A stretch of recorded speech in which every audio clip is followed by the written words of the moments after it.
Assalamualaikum warahmatullahi wabarakatuh. Perkenalkan, nama saya Ahmad Hanif Abdullah. Nomor pokok mahasiswa 202191204. Di sini saya akan mempresentasikan materi yang keempat, yaitu yang pertama menjelaskan pengertian kepemimpinan menurut para ahli. Pengertian kepemimpinan menurut Terry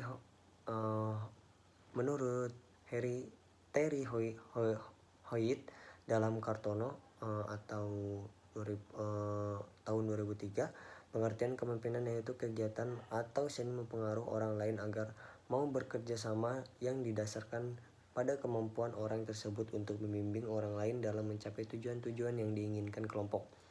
Menurut Young dalam Kartono tahun 2003, pengertian kepemimpinan yaitu bentuk dominasi yang didasari oleh kemampuan pribadi yang sanggup mendorong atau mengajak orang lain untuk berbuat sesuatu yang berdasarkan penerimaan atau sekelompok atau kelompoknya dan memiliki keahlian khusus yang tepat bagi situasi yang khusus.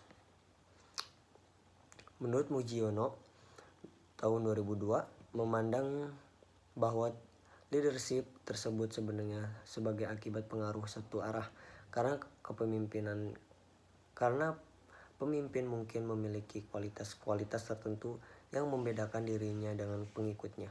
Para ahli teori sukarela atau compliance education theories cenderung memandang leadership sebagai pemaksaan atau pendesakan pengaruh secara tidak langsung dan sebagai sarana untuk membentuk kelompok sesuai dengan keinginan pemimpin.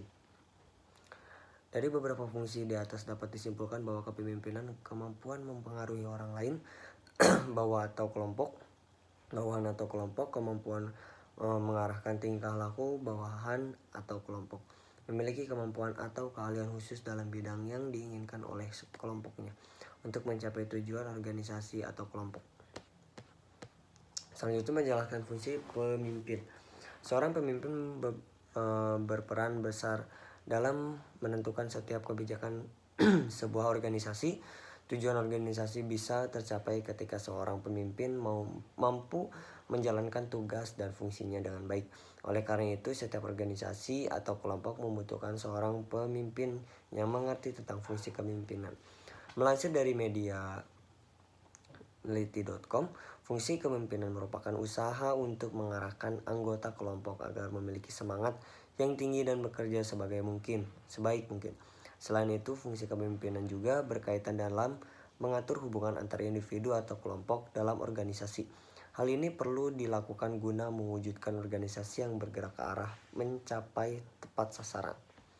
Kepemimpinan merupakan kemampuan untuk mengaruhi orang lain agar mau melaksanakan suatu pekerjaan yang sesuai dengan keinginannya. Sehingga kepemimpinan bisa dikatakan sebagai sebuah kemampuan memerintah serta mengaruhi orang lain agar tujuan yang telah ditetapkan bisa tercapai. Selanjutnya, mengurai dan menjelaskan tipe-tipe kepemimpinan. Macam-macam tipe kepemimpinan. 1. Tipe kepemimpinan karismatis. Tipe kepemimpinan karismatis memiliki kekuatan energi, daya tarik dan pembawaan yang luar biasa untuk mempengaruhi orang lain sehingga ia mempunyai pengikut yang sangat besar jumlahnya dan pengawal-pengawal yang bisa dipercaya. 2. Tipe kepemimpinan paternalistis atau maternalistik. Kepemimpinan paternalistik lebih diidentikan dengan kepemimpinan yang kebapakan dengan sifat-sifat sebagai berikut. Mereka menganggap bawahannya sebagai manusia yang tidak dewasa atau anak sendiri yang perlu dikembangkan. 2. Mereka bersikap terlalu melindungi. Selanjutnya, tipe kepemimpinan militeristik.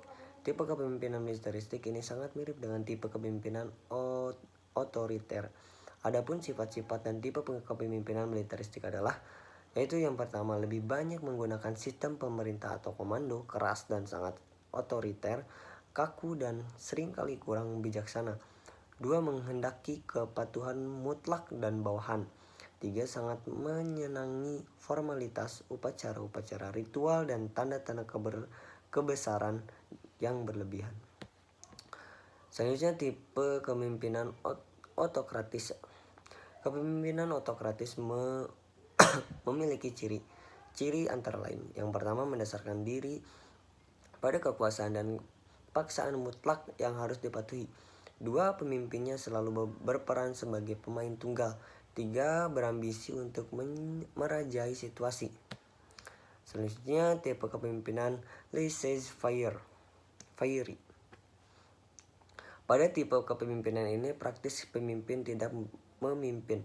Dia membiarkan kelompoknya dan setiap orang berbuat semaunya sendiri. Pemimpin tidak berpartisipasi sedikitpun dalam kegiatan kelompoknya.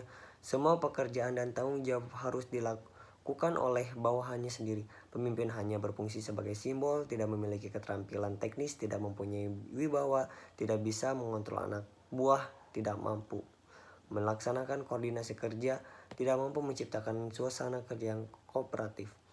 6. Tipe kepemimpinan populistis. Kepemimpinan populis berpegang teguh pada nilai masyarakat yang tradisional. Selanjutnya tipe kepemimpinan administratif. Kepemimpinan tipe administratif ialah kepemimpinan yang mampu menyelenggarakan tugas-tugas administrasi sebagai efektif. Selanjutnya tipe kepemimpinan demokratis. Kepemimpinan demokratis berorientasi pada manusia dan memberikan bimbingan yang efisien kepada para pengikutnya. Terdapat bahwa koordinasi pekerjaan pada semua bawahannya. Selanjutnya menjelaskan masyarakat menjadi pemimpin dalam pendidikan. Syarat-syarat kepemimpinan. Setiap orang yang diangkat menjadi pemimpin didasarkan pada kelebihan-kelebihan yang dimilikinya daripada orang-orang yang dipimpinnya.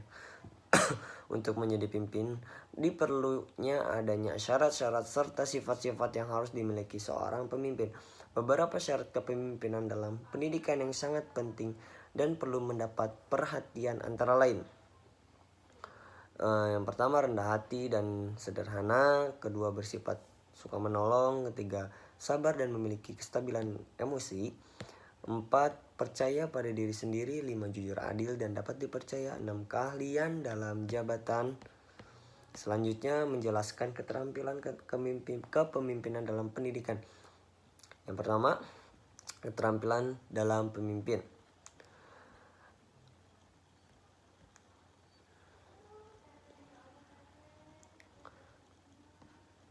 Keterampilan pemimpin harus menguasai cara-cara kepemimpinan, memiliki keterampilan memimpin supaya dapat bertindak sebagai seorang pemimpin yang baik.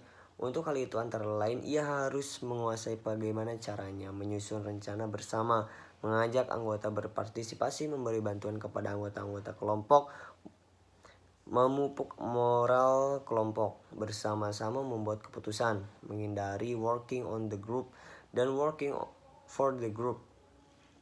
Yang kedua, keterampilan dalam hubungan insani. Hubungan insani adalah hubungan antara manusia. Ada 2 macam hubungan yang bisa kita hadapi dalam kehidupan sehari-hari. Hubungan fungsional atau hubungan fungsional dan hubungan formal, yaitu hubungan karena tugas resmi atau pekerjaan resmi. 2. Hubungan pribadi atau hubungan informal dan hubungan personal, ialah hubungan yang tidak didasarkan atas tugas resmi atau pekerjaan, tetapi ia lebih bersifat kekeluargaan. Yang ketiga, keterampilan dalam proses kelompok. Maksudnya utama dari proses kelompok ialah bagaimana meningkatkan partisipasi anggota-anggota kelompok sehingga setinggi-tingginya, sehingga potensi yang dimiliki para anggota kelompok itu dapat diefektifkan secara maksimal. 4. Keterampilan dalam administrasi personal. Selanjutnya yang kelima, keterampilan dalam menilai. Sekian dari saya. Mohon maaf bila ada kesalahan. Wabillahi taufiq wal hidayah. Wassalamualaikum warahmatullahi wabarakatuh.